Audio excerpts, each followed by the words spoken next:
ప్రశ్న జోసెఫ్ విషయంలో మాజీ ముఖ్యమంత్రి జగన్ రెడ్డికి rural MLA Kotamreddy Sridhar Reddy strong counter. కులాలు మతాల మధ్య చిచ్చు పెట్టే వ్యక్తులను మీరు ప్రోత్సహిస్తారా జగన్ రెడ్డి గారు? నా హిందూ ధర్మానికి దేవుళ్లకు అవమానం జరిగితే స్పందించాల్సిన బాధ్యత సాటి భారతీయుడిగా నాపై ఉంది.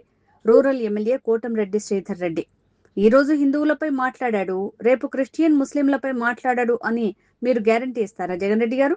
ప్రజా జీవితంలో జగన్ రెడ్డి గారు కొనసాగాలంటే కోట్లాది మంది భారతీయులకు క్షమాపణ చెప్పాలి. నా దేశం ఓ భగవద్గీత, నా దేశం పవిత్ర పావన గంగా, నా దేశం అగ్ని పునీత సీత, నా దేశం వేదాంత ఘోష, నా దేశం కరుణాంతరంగా. అలాంటి పవిత్ర భారతదేశంలో పుట్టిన భారతీయుడిగా, ఓ హిందువుగా నా హిందూ ధర్మం మీద దుర్మార్గంగా, అన్యాయంగా, అక్రమంగా దూషిస్తూ ఉంటే హితవు చెప్పాల్సినటువంటి స్థాయిలో ఉన్నటువంటి మాజీ ముఖ్యమంత్రి జగన్మోహన్ రెడ్డి గారు దాన్ని వెనకేసుకుని రావటం, మరీ ముఖ్యంగా హిందూ దేవుళ్ళ మీద, ఈ యొక్క హిందూ మత విశ్వాసాల మీద, ఆ యొక్క పీఠాధిపతుల మీద మాటల దాడులు చేస్తున్నటువంటి ప్రశ్న జోసెఫ్ రావణ్ గారిని ఎలా సమర్థిస్తారు జగన్ గారు మీరు అడుగుతూ ఉన్నారు. ఈనాడు ప్రశ్న రావణ్ ఏదైతే ప్రశ్న జోసెఫ్ రావణ్ వారికి దేవుడి మీద నమ్మకం లేకపోవచ్చు, వారికే కాదు చాలా మందికి దేవుణ్ణి నమ్మాల్సిన అవసరం లేదని చెప్పని భావన ఉండొచ్చు నాస్తికులు అని చెప్పుకునే వ్యక్తులకి. కానీ దేవుళ్ళని నమ్ముతారా, దేవుళ్ళని నమ్మరా అది మీ ఇష్టం. కానీ దేవుళ్ళని ఉచ్చ నీచాలు మరిచి తిట్టే అధికారం, ఓ మత విశ్వాసాల్ని దెబ్బతీసే అధికారం మీకు ఎవరిచ్చారని చెప్పని ఈ మేధావుల ముసుగులో ఉన్నటువంటి మేతగాళ్ళని అడుగుతూ ఉన్నా. మేధావుల ముసుగులో ఉన్న మేతగాళ్ళారా, మీకు దేవుడు నమ్మొచ్చు నమ్మకపోవచ్చు, కానీ ఆ దేవుళ్ళని తిట్టే హక్కు మీకు ఎవరిచ్చారని చెప్పని అడుగుతూ ఉన్నా. ఆ మత విశ్వాసాల్ని దెబ్బతీసే హక్కు మీకు ఎవరిచ్చారని చెప్పని అడుగుతూ ఉన్నా. మరి అలాంటి వ్యక్తుల్ని జగన్మోహన్ రెడ్డి గారు మీరు ఎలా సమర్థిస్తారు, మీరు ఎలా వెనకేసుకొస్తారు? ఒక్కసారి సూటిగా స్పష్టంగా సమాధానం చెప్పాలని జగన్మోహన్ రెడ్డి గారిని కోరుతూ ఉన్నా. జగన్మోహన్ రెడ్డి గారు ఒక పక్క హే రామ్ అంటావు, మరో పక్క ప్రశ్న జోసెఫ్ రావణ్ణి సమర్థిస్తావు. ఏమైంది జగన్ గారు మీకు? బాధతో అడుగుతూ ఉన్నా, ఏమైంది మీకు?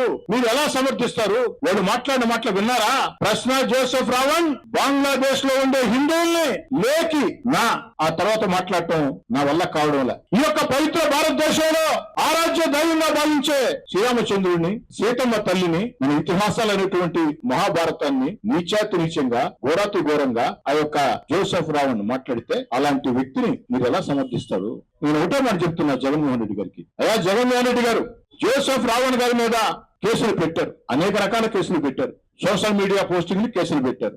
అదే విధంగా ఉగ్రవాదుల్ని సమర్థించే రీతిలో, దేశ ద్రోహాన్ని పెంచే రీతిలో నాకు ఈ దేశం మీద నమ్మకం లేదని చెప్తే అలాంటి వ్యక్తుల మీద అలాంటి దేశద్రోహం కేసులు కాకుండా ఏ కేసులు పెట్టాలా జగన్మోహన్ రెడ్డి గారు? ఏ కేసులు పెట్టారా? ఏ కేసులు పెట్టలేదా?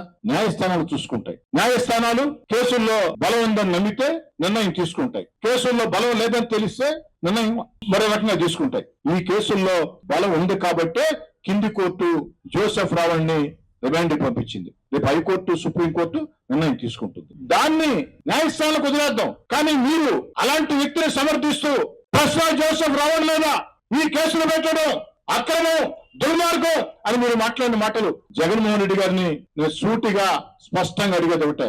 హిందూ దేవుళ్ళని ఈ రోజు ప్రశ్న జోసెఫ్ రావణ్ తిట్టాడు, రేపటి రోజు ఇలాంటి వ్యక్తులు జీసస్ క్రీస్తుని తిట్టని గ్యారంటీ ఇవ్వలేదు. మరో రోజు మహమ్మద్ ప్రవక్త గారి మీదో, అల్లా మీదో, లేకుంటే ఇస్లాం మత విశ్వాసాల మీద విమర్శించాలని చెప్పని గ్యారంటీ లేదు. మరి సమాజంలో మతాల మధ్య, కులాల మధ్య తగాదాలు పెట్టి పెంచి పోషించే అలాంటి వ్యక్తిని జోసెఫ్ ప్రశ్న రావణ్ని జగన్మోహన్ రెడ్డి గారు మీరు సమర్థించటం దుర్మార్గం, దారుణం. ఇప్పటికే సోషల్ మీడియాలో అనేక వార్తలు వస్తూ ఉన్నాయి. ఈ వ్యక్తులందరూ కూడా ఫండింగ్ వైఎస్ఆర్ కాంగ్రెస్ పార్టీ చేస్తున్నారు. మీరు సమర్థించినప్పుడు ఈ అనుమానాలు కాదు నిజాలు అర్థమవుతాయి.